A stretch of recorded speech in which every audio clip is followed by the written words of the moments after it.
तो गाइस हम लोगों ने जैसे कैपिटल मार्केट देख लिया था, ठीक है। अब सॉरी कैपिटल मार्केट हम लोगों ने देख लिया था, बिकॉज ऑफ वीडियो बीच में पॉज हो गया इसलिए डबल मैं शूट कर रहा हूँ, ठीक है। एक बार रिवाइज करते हैं हम लोग, ठीक है।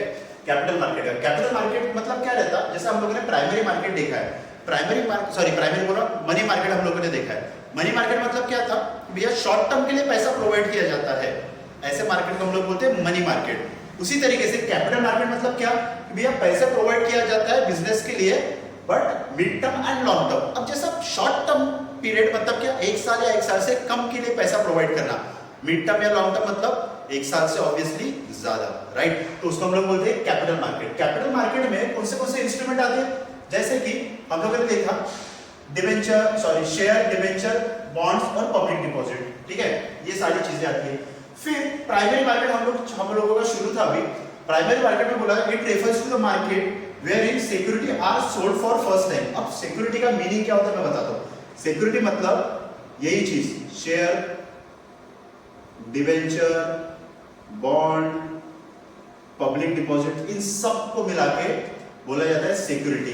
तो ये वर्ड कभी भी ध्यान में रखना भैया, what is mean by security, पूरी चीजें, शेयर, डिबेंचर, बॉन्ड्स और पब्लिक डिपॉजिट, इन सब को मिला के बोला जाता है सिक्योरिटीज, राइट। अब नेक्स्ट, ठीक है, क्या बोला है next, investor in this market are bank, financial institution, insurance company, mutual fund and individual. कितने लोग हैं देखो, पहला एक बैंक, फाइनेंशियल इंस्टीट्यूशन 2, ठीक है, 3, 4 और 5। अब समझो इसका मीनिंग।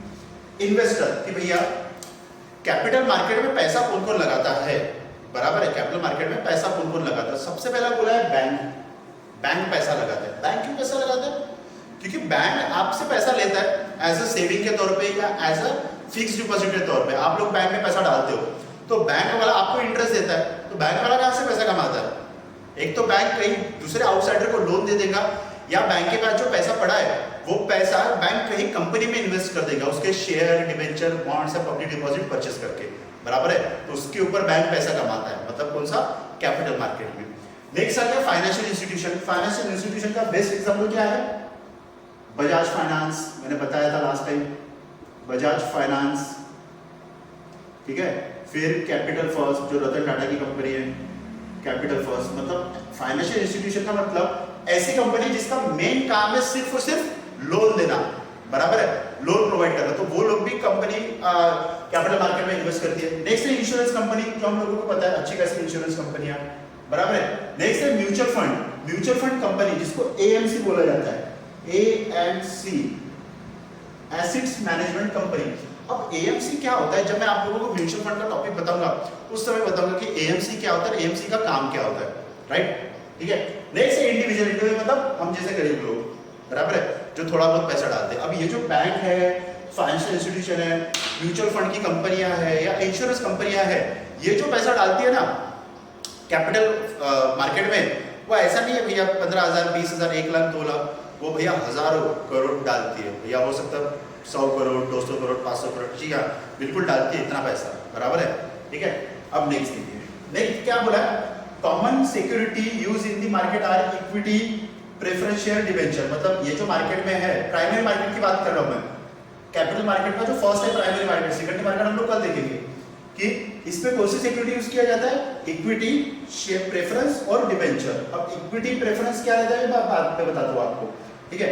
नेक्स्ट है fund raise through this market for a new project. अब इस मार्केट से फंड किस लिए रेज किया जाता है, नए प्रोजेक्ट के लिए, एक्सपेंशन के लिए, डाइवर्सिफिकेशन, मॉडर्नाइजेशन, ऐसे कुछ तरीके के लिए हम लोग, मतलब कंपनी पैसा लेती है। कंपनी पैसा ले रही है मतलब ऐसा सिंपल यूज करने के लिए ले रही है कंपनी पैसा, तो उसका यूज क्या करती है, हो सकता है न्यू प्रोजेक्ट कंपनी को बनाना हो, या कंपनी को अपना बिजनेस एक्सपांड करना हो, डाइवर्सिफिकेशन करना हो, या मॉडर्नाइजेशन करना हो। मॉडर्नाइजेशन मतलब न्यू टेक्निक का यूज करना है, बराबर है। जैसे आप लोग देखते होंगे कि मोबाइल कंपनी है जिसमें हर समय नई नई टेक्निक आती रहती है, नई नई टेक्नोलॉजी आती रहती है, तो कंपनी को अप टू डेट रहना पड़ता है। भैया न्यू टेक्नोलॉजी है तो हमारे फोन में भी वो न्यू टेक्नोलॉजी आनी चाहिए, राइट, इसको बोलते हैं मॉडर्नाइजेशन। भैया मॉडर्न हिसाब से चलो, ठीक है। चलो ये आई होप सो कि आप लोगों को ये जो मैंने अभी बताया ये सारी चीजें समझाओ।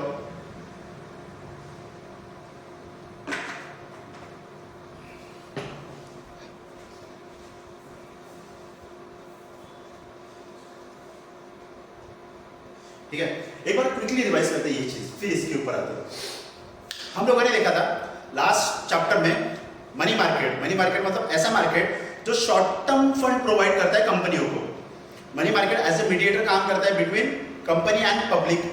क्या करता है मनी मार्केट? पब्लिक से पैसा लेता है और कंपनी में डालता है, बट शॉर्ट टर्म पीरियड के लिए, 1 साल या 1 साल से कम। उसी तरीके से कैपिटल मार्केट भी एज ए मीडिएटर काम कर रहा है पब्लिक और कंपनी से, बट वो क्या करता है कि भैया पब्लिक से जो पैसा ले रहा है वो मिड टर्म या लॉन्ग टर्म के लिए ले रहा है, बराबर है। तो मेन फर्क क्या है मनी मार्केट और कैपिटल मार्केट में? Money market short term fund provide करता है और कैपिटल मार्केट मिड टर्म या लॉन्ग टर्म फंड। फिर कैपिटल मार्केट में कौन से इंस्ट्रूमेंट यूज किए जाते हैं? मनी मार्केट हम लोगों ने देखा है, बराबर है, ट्रेजरी बिल, फिर क्या बोलते हैं अलग अलग टाइप के। अब इसमें देखिए, इसमें क्या क्या था? शेयर, डिबेंचर, बॉन्ड और पब्लिक डिपॉजिट, राइट। फिर उसका टाइप देखा था हमने कि भैया कैपिटल मार्केट में भी 2 टाइप है, प्राइमरी और सेकेंडरी। आज हम लोग प्राइमरी डिस्कस करेंगे। प्राइमरी मार्केट ऐसा मार्केट कि भैया जो सिक्योरिटी सोल्ड करता है फर्स्ट टाइम। ये देखो इसमें जो वर्ड आया है ना फर्स्ट टाइम, ये वर्ड ध्यान में रखना, first time. It refers to a market where in security, security का मतलब बताया, are sold for first time, पहली बार कंपनी पैसा मांगती है। कौन से मार्केट में? सेकेंडरी मार्केट में। और कंपनी को फिर से पैसे की जरूरत है तो कौन से मार्केट में जाएगी? सेकेंडरी मार्केट में। ध्यान में रखना, कंपनी को जब कभी भी नई कंपनी है, जैसे फॉर एग्जांपल पेटीएम है, पेटीएम को पैसे की जरूरत है, पेटीएम स्टॉक मार्केट में गया और पैसा मांग रहा है, तो स्टॉक मार्केट में उसको कहां जाना पड़ेगा? प्राइमरी मार्केट में, बराबर है। पर प्राइमरी मार्केट से पैसा उठा लिया और फिर उसको कुछ सालों बाद और पैसे की जरूरत पड़ती है, तो वो प्राइमरी मार्केट में नहीं जाता, उसको जाना पड़ता है सेकेंडरी मार्केट। मतलब इतना ध्यान में रखना, प्राइमरी मार्केट में सिर्फ और सिर्फ फ्रेश कंपनीज आती है, फ्रेश न्यू कंपनी, और सेकेंडरी मार्केट में जो एग्जिस्टिंग कंपनी है जिसने ऑलरेडी पैसा उठाया मार्केट से, वो कंपनी आती है। इतना ध्यान में रखना, ठीक है। फिर हम लोगों ने देखा था कि भैया पैसा किस लिए उठाते हैं? प्रोजेक्ट के लिए, एक्सपेंशन के लिए, diversification, modernisation. I hope so ये सारी चीजें आपको समझा। अब नेक्स्ट हम लोग समझते हैं जो सबसे इंपॉर्टेंट है और जिसके ऊपर क्वेश्चन आने के सबसे ज्यादा चांसेस है ये चैप्टर में, ठीक है। मैंने कुछ डायग्राम बनाया है, हालांकि मेरी डायग्राम इतनी अच्छी नहीं है, ड्राइंग मेरा बहुत गंदा है, फिर भी मैं कोशिश कर रहा हूँ कि आप लोगों को थोड़ा विजुअल इफेक्ट दूं कि भैया होता क्या एक्चुअल में ये समझे, ठीक है। चलो देखते हैं। जैसे पहला है ऑफर थ्रू प्रोस्पेक्टस, मतलब हम लोग देख रहे हैं कि भैया method of floating in primary market, भैया कौन से मेथड का यूज किया जाता है प्राइमरी मार्केट में पैसा उठाने के लिए, बराबर है। अब पहला बोला ऑफर थ्रू प्रोस्पेक्टस, प्रोस्पेक्टस। अब सबसे पहला वर्ड प्रोस्पेक्टस, ये वर्ड आप लोगों ने सुना होगा, प्रोस्पेक्टस। जैसे फॉर एग्जांपल मैं आप लोगों को बताता हूँ, जैसे आप लोगों का 12th होगा या 12th के बाद आप लोगों को जैसे कोई कॉलेज में एडमिशन करना है, तो आपको सबसे पहले वो कॉलेज का जाके लेना पड़ता है प्रोस्पेक्टस। प्रोस्पेक्टस मतलब क्या? तो एक छोटी सी बुक रहती है जिसमें वो जो स्कूल है या जो कॉलेज है उसका पूरा डिटेल होता है कि भैया कौन से सेक्शन है, इसमें कितना टीचर है, टीचर का मतलब क्वालिफिकेशन क्या है, कितने क्लासरूम है, कंपनी के पास कौन से प्लेग्राउंड है, कंपनी कौन से फेस्टिवल करती है, फिर उसके फोटोज, फिर कंपनी के पास कौन से प्लेसमेंट के लिए कंपनीज आई है, सारी चीजें।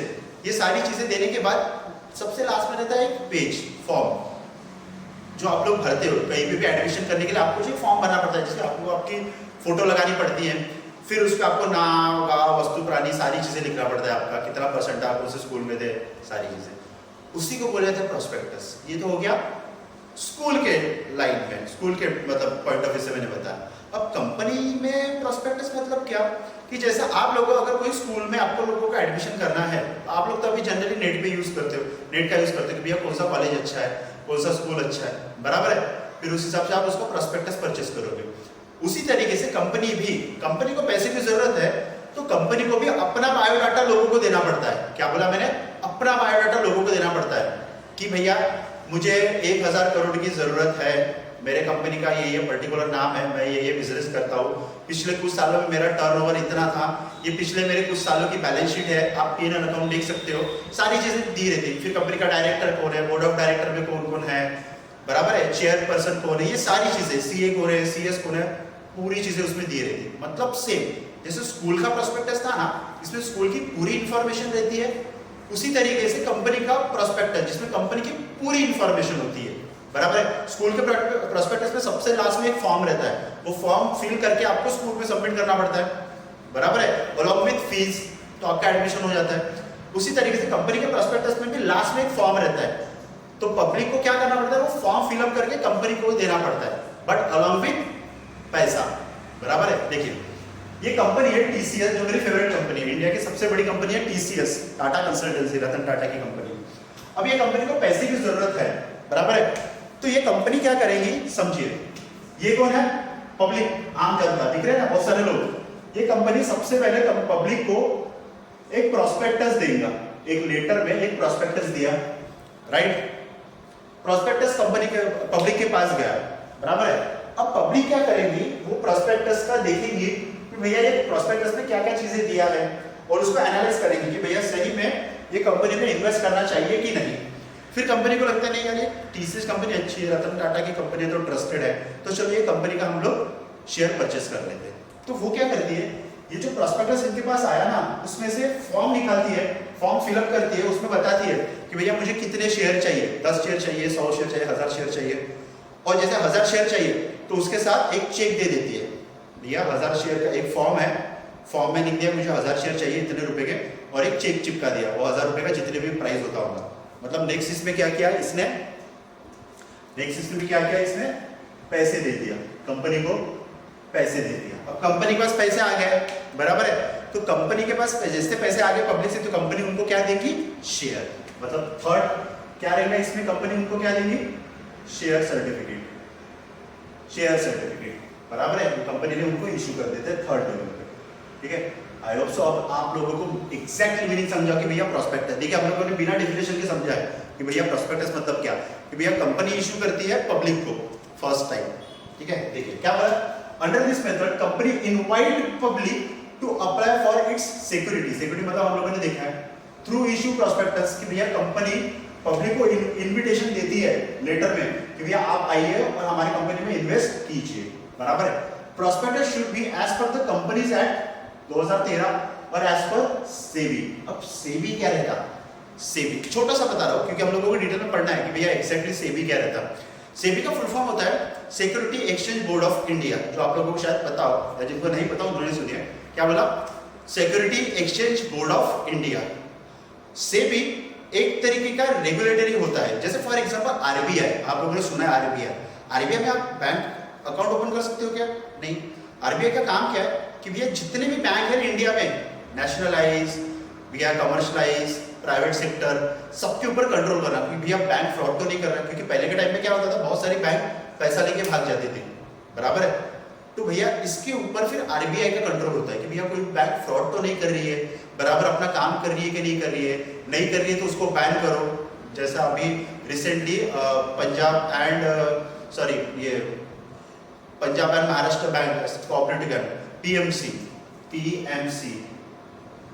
हाँ, Punjab and Maharashtra cooperative bank के बारे में हुआ, अगर आप लोगों को शायद पता होता है 1-2 महीने पहले, कि उसको आरबीआई ने बैन कर दिया, बंद करवा दिया, बराबर है, ठीक है। तो होता है कई बार कि भैया आरबीआई बैन करा देती है। उसी तरीके से होता है एक सेबी।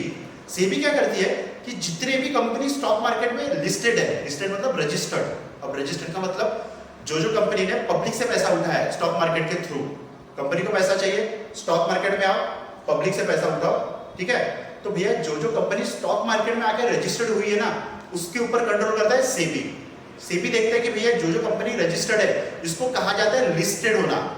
स्टॉक मार्केट में लिस्ट होना मतलब ही स्टॉक मार्केट में रजिस्टर्ड होना। तो कभी भी वर्ड ध्यान में रखना, ये लिस्टेड वर्ड आपको फ्यूचर में पकड़ेगा। ये फलानी कंपनी स्टॉक मार्केट में लिस्टेड है, ये नहीं लिस्टेड है, लिस्टेड मतलब रजिस्टर्ड, लिस्टेड मतलब जिसने ऑलरेडी लोगों से पैसा उठाया है स्टॉक मार्केट के थ्रू, बराबर। तो सेबी का काम क्या है, ये कंपनी के ऊपर ध्यान देना कि भैया ये जो कंपनी पैसा उठा रही है, ये कंपनी फ्रॉड तो नहीं कर रही है, क्योंकि बहुत सारे केसेस में क्या होता है, मैनिपुलेशन किया जाता है। मैनिपुलेशन मतलब बैलेंस शीट में गड़बड़ी दिखा के लोगों से पैसा ऐंठना। जैसे फॉर एग्जांपल मैंने 11th में भी बताया था कि ये जैसे मेरी फॉर एग्जांपल बैलेंस शीट है, ये मेरी बैलेंस शीट है, ये एसेट्स है, ये लायबिलिटी साइड। मेरे पास एसेट्स है 100 करोड़ के और मेरी लायबिलिटी है 200 करोड़ की, मतलब मेरे पास प्रॉपर्टी है 100, मेरी लायबिलिटी उधारी है मेरे पास 200 करोड़ की। तो आप कंपनी में पैसा डालोगे क्या, नहीं। तो बहुत सारी कंपनी क्या करती है, अपनी जो फाइनेंशियल स्टेटमेंट है उसको मैनिपुलेट करती है। मैनिपुलेट करना मतलब हेरा फेरी करना। तो क्या करती है, इसमें और एक जीरो बढ़ा देती है। मतलब अब क्या हो गया कि भैया मेरे पास प्रॉपर्टी 1000 करोड़ की है और मेरी उधारी सिर्फ 200 की है। तो मैंने मतलब 1000 में से 200 की उधारी चुका भी थी तो भी 800 का मेरे पास पैसा पड़ा है। तो अब लोगों को लगेगा यार इसके पास तो बहुत प्रॉपर्टी है, उधारी तो थोड़ी सी, तो इन्वेस्ट करो।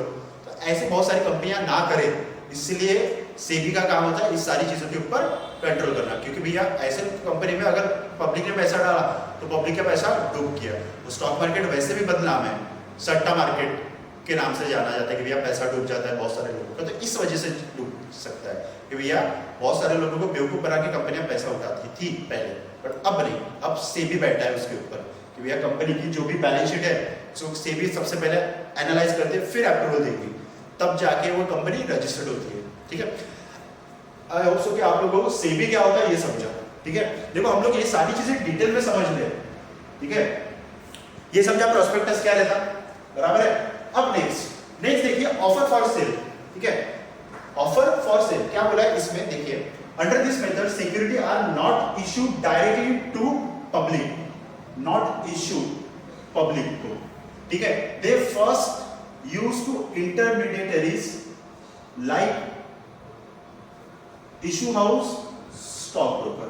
अब समझिए जैसे पहले केस में क्या हुआ था, पहले केस में समझिए, पहले केस में जो कंपनी है उसको पैसे की जरूरत थी तो कंपनी डायरेक्ट पब्लिक के पास गई, पब्लिक के घर में, आपके सबके घर में लेटर भेज दिया, आपको पसंद है तो भैया कंपनी मैनेज करो या छोड़ दो, बराबर है। अब दूसरे केस में क्या है, ऑफर फॉर सेल, इसमें क्या करती है पब्लिक डायरेक्टली इसके पास नहीं जाती है, कंपनी एक स्टॉक ब्रोकर के पास जाती है। किसके पास, स्टॉक ब्रोकर, बराबर है। स्टॉक ब्रोकर को अपने जो शेयर है वो बेचती है, बराबर है, अपने शेयर बेची।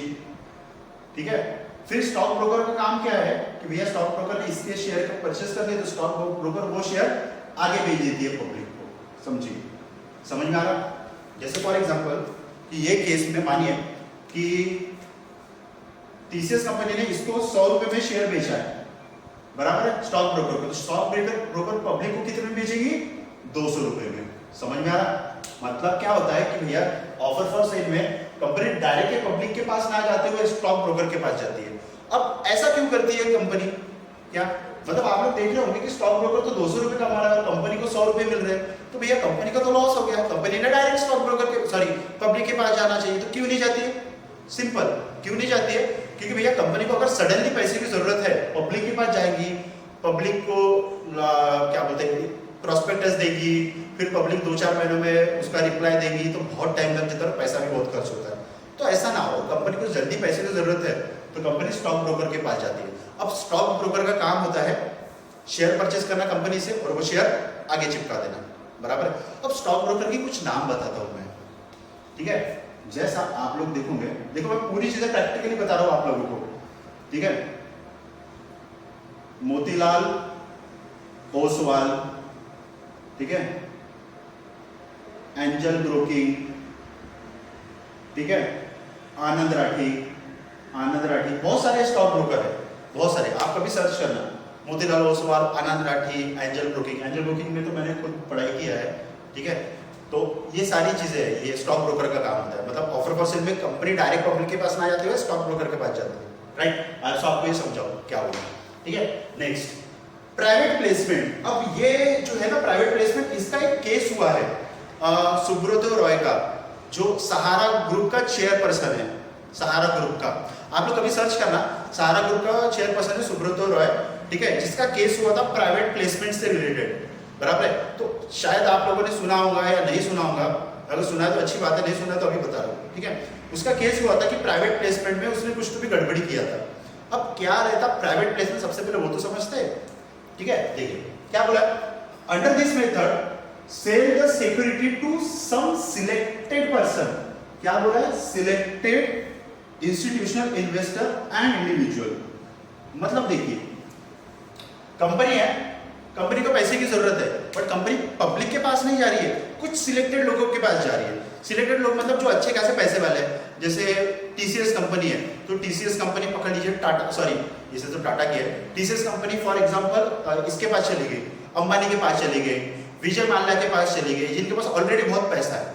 मतलब कंपनी क्या करती है, ये पब्लिक के पास नहीं जाती है, पब्लिक में से कुछ सिलेक्टेड पर्सन को सिलेक्ट करती है, ठीक है, और उनके पास जाके पैसा लेती है, उनको प्रोस्पेक्टस देगी, बराबर है, उनको प्रोस्पेक्टस दिया और उनसे पैसा ले लिया, बराबर है। ये देखो, ये प्रोस्पेक्टस दे दिया उनको और उनसे पैसा ले लिया, पूरे पब्लिक से नहीं, कुछ सिलेक्टेड लोगों से। अब ये सिलेक्टेड पर्सन कोई भी रह सकता है। जनरली ये जो सिलेक्टेड पर्सन है, और प्राइवेट प्लेसमेंट का मैं क्राइटेरिया बताऊं, as per companies act private placement का क्राइटेरिया है कि भैया आप मैक्सिमम 50 लोगों के पास जा सकते हो, ठीक है। वैसे आप लोगों को दिया नहीं है पर आप लिख सकते हो, ठीक है। Maximum 50 persons as per companies act, as per companies act 2013, बहुत अच्छे से पढ़ा है उन्होंने, तो आप लोगों ने नहीं, मैंने कंपनीज एक्ट 2013 में मैक्सिमम 50% को आप लोगों को सिलेक्ट करना है जिनसे आप लोगों को पैसा लेना है। तो कंपनी प्राइवेट प्लेसमेंट क्यों करती है कि कंपनी क्या करती है, कंपनी को बहुत सारे पैसे की जरूरत है, कंपनी को पता है कि यार पब्लिक से पैसा आने में बहुत टाइम लग जाएगा, तो कंपनी को सिलेक्टेड पर्सन को लेती है। उनको पता है कि भैया ये जो लोग पैसा इन्वेस्ट करेंगे ये ज्यादा ही इन्वेस्ट करेंगे। जैसे विजय केडिया है, बराबर है, उसके बाद राकेश झुनझुनवाला है, बराबर है, फॉर एग्जाम्पल अपना ये मुकेश अंबानी है, बराबर है, बिरला है, ये सारे लोग क्या, इनके पास बहुत सारा पैसा है, तो ये 1000 लाख में इन्वेस्ट करेंगे क्या? नहीं, हो सकता है 50 करोड़ 100 करोड़, बराबर है। आप लोगों को मैं बताऊं तो जो राकेश झुनझुनवाला है उसको इंडिया का वॉरेन बफेट माना जाता है, इसके बाद सबसे ज्यादा इन्वेस्टमेंट किया है, 5000 रुपए से स्टार्टिंग करके आज कम से कम 15000 करोड़ का इन्वेस्टमेंट है। कितना? 15000। कितने से शुरुआत की थी? 5000 रुपए से, बराबर है, वो भी सीए है, ठीक है। तो 15000 करोड़ का उसका इन्वेस्टमेंट है आज के डेट में टोटल, ठीक है। तो ये रहते हैं, इनको जो जिनके पास बहुत सारा पैसा रहता है ना, उनको एक वर्ड दिया गया है QIB, qualified institutional buyer. Company, थोड़ा बता रहा हूं मैं थोड़ा सा कि कंपनी को जब भी पैसे की जरूरत, मैंने पहले बोला कि भैया मैं इसके ऊपर पूरा 1 महीना लेक्चर दे सकता हूँ, इतनी सारी चीजें, ठीक है।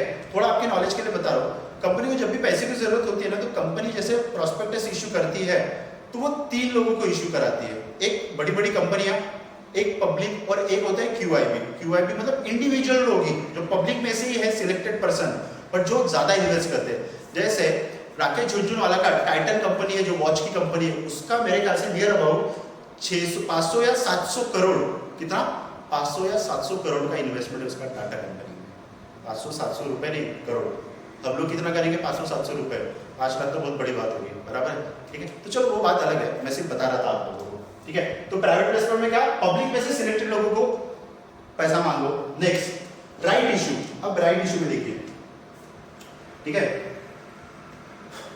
Under this method company offer the new share to existing shareholder in the proportion of share already held by them। इसका मतलब समझो, जैसे फॉर एग्जांपल कंपनी का ऑलरेडी शेयर होल्डर है, बराबर है, और कंपनी को पैसे की जरूरत है, तो कंपनी नए शेयर होल्डर ढूंढने से अच्छा कंपनी क्या करती है, जो ऑलरेडी शेयर होल्डर है ना, उन्हीं को बोलती है कि हमको और शेयर बेचना है। जैसे फॉर एग्जांपल कंपनी के 100 शेयर थे, जैसे टाटा के पास 100 शेयर थे, बराबर है, और टाटा ने उसमें से 20 शेयर पब्लिक में बेच दिया, बराबर है, तो टाटा के पास बचे 80% शेयर।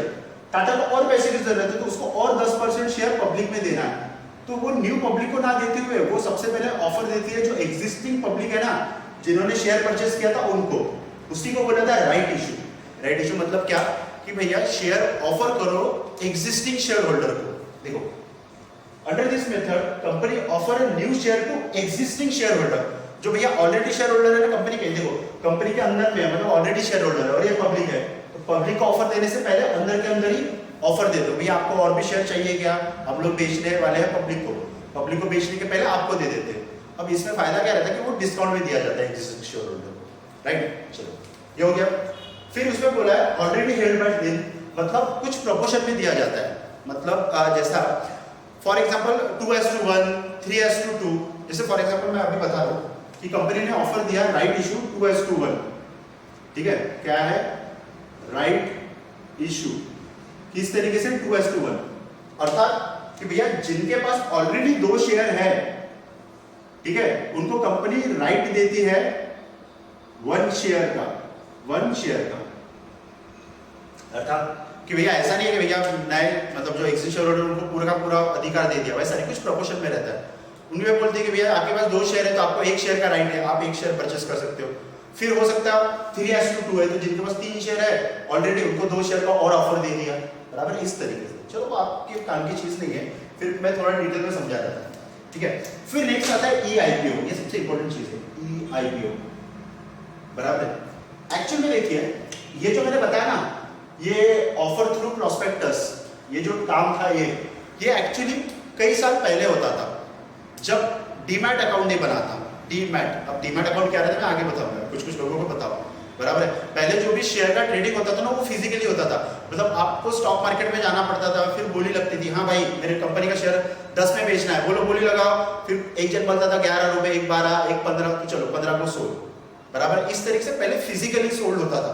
पर अब जमाना कैसा है, आप लोग भी क्या कर रहे हो अभी, ऑनलाइन पढ़ाई, उसी तरीके से अभी जो प्रोस्पेक्टस जो बेचा जाता है ना वो ऑनलाइन दिया जाता है, उसी को हम लोग बोलते हैं EIPO। मतलब ये जो चीज है हम लोगों ने देखा ऑफर थ्रू प्रोस्पेक्टस, ये बहुत पुरानी चीज है, 15-20 साल पहले, अभी उसका कन्वर्ट किस में हो गया, EIPO, बराबर है। क्या बोला, under this method company issue capital through online, मतलब कंपनी अब भैया फिजिकली लेटर ना बेचते हुए ऑनलाइन बताएंगी कि भैया हमारी कंपनी का IPO आ रहा है, आपको पैसा चाहिए क्या, सॉरी आपको शेयर चाहिए क्या। जैसे फॉर एग्जांपल पर्टिकुलर डेट में एक IPO आता है, IPO मतलब जब इनिशियल पब्लिक ऑफर, इसका फुल फॉर्म क्या होता है, इनिशियल पब्लिक ऑफर, मतलब पहली बार जब कंपनी पब्लिक को पैसा मांगती है, सेम उसके जैसा, बराबर, तो उसको बोला जाता है IPO, initial public offer, right. तो पहले जो प्रोस्पेक्टस थ्रू होता था, अब वो किस में हो गया, ऑनलाइन। ऑनलाइन आएगा फॉर्म भरो, कंपनी को अप्लाई करो, फिर कंपनी आप लोगों को शेयर्स देंगे, फिर उसमें अंडर सब्सक्रिप्शन, ओवर सब्सक्रिप्शन, फिर अंडर राइटर कमीशन, बहुत सारी चीजें IPO में पढ़ने के लिए। पर ये सारी चीजें मैं आप लोगों को समझाऊंगा IPO का जब हम लोग अकाउंटेंसी का शेयर चैप्टर स्टार्ट करेंगे, शेयर डिबेंचर बॉन्ड, इसमें बहुत सारी चीजें मैं डिटेल में समझाऊंगा आप लोगों को और भी, बट अब डिपेंड करता है कि आप लोगों को ये सारी चीजों में कितना इंटरेस्ट है। मैं पहले बोला कि भैया बिजनेस स्टडी में आपको बहुत सारी नई नई चीजें आप लोगों को सीखने को मिलेंगी, राइट। तो चलिए आई होप आप लोगों को समझाओ, एक बार रिवाइज करते हैं। प्रोस्पेक्टस में क्या होता है, कंपनी प्रोस्पेक्टस देती है पब्लिक को और पैसा उठाती है। ऑफर फॉर सेल में पब्लिक के पास ना जाती है, बीच में जाती है स्टॉक ब्रोकर के पास, बराबर है। फिर प्राइवेट प्लेसमेंट में पब्लिक के पास ना जाते हैं, पब्लिक में से कुछ सिलेक्टेड लोगों को उठाती है। अब राइट इश्यू में क्या करती है कंपनी, ऑलरेडी जो शेयर होल्डर है उनको राइट देती है कि भैया शेयर परचेस करो। और IPO मतलब इसका रिप्लेसमेंट है, ठीक है। मतलब ये जो चीज है जो पहले होता था, अब ये कैसा होता है, कंप्यूटर थ्रू, बराबर है। कंप्यूटर में भैया कंपनी अपना डेटा डालेंगी, लोग आएंगे, बराबर है, ठीक है, और फिर पैसा देंगे कंप्यूटर, ठीक है। इस तरीके से पहला वो उसका रिप्लेसमेंट कर देंगे, ठीक है। अब तो आप लोगों को सारी चीजें समझाओ, ठीक है। तो गाइस आज के लिए इतना ही। हम लोगों ने जो चैप्टर पढ़े वो थोड़ा डिटेल में पढ़ रहे हैं, हो सकता है कुछ लोगों को बोर हो रहा हो और कुछ लोगों को इंटरेस्ट आ रहा तो बहुत अच्छी चीज़ है। बोर हो रहे हैं तो भैया उसके लिए माफ़ी चाहता हूँ मैं। अब मेरी फितरत है कि भैया मैं जो भी चीज़ें बताता हूँ वो थोड़ा डिटेल में बताता हूँ ताकि आप लोगों को और भी चीज़ें ज़्यादा से ज़्यादा समझे। जैसे मैंने आप लोगों को लास्ट वीडियो में बोला था कि भैया मेरे पास जितना ज्ञान है मैं उतने ज्ञान आप लोगों को देने की कोशिश करता हूँ कि ज़्यादा से ज़्यादा चीज़ें आप लोगों को समझे और डिटेल में, ठीक है। तो अगर किसी को बोर हुआ तो उसके लिए माफ़ी चाहता हूँ, ठीक है। चलिए गाइस आज के लिए इतना ही। अब नेक्स्ट टॉपिक में हम लोग देखेंगे, जैसे कैपिटल का हम लोगों ने प्राइमरी मार्केट देख लिया, अब नेक्स्ट में देखेंगे हम लोग सेकेंडरी मार्केट, ठीक है। तो चलिए आज के लिए इतना ही। Thank you and see you tomorrow.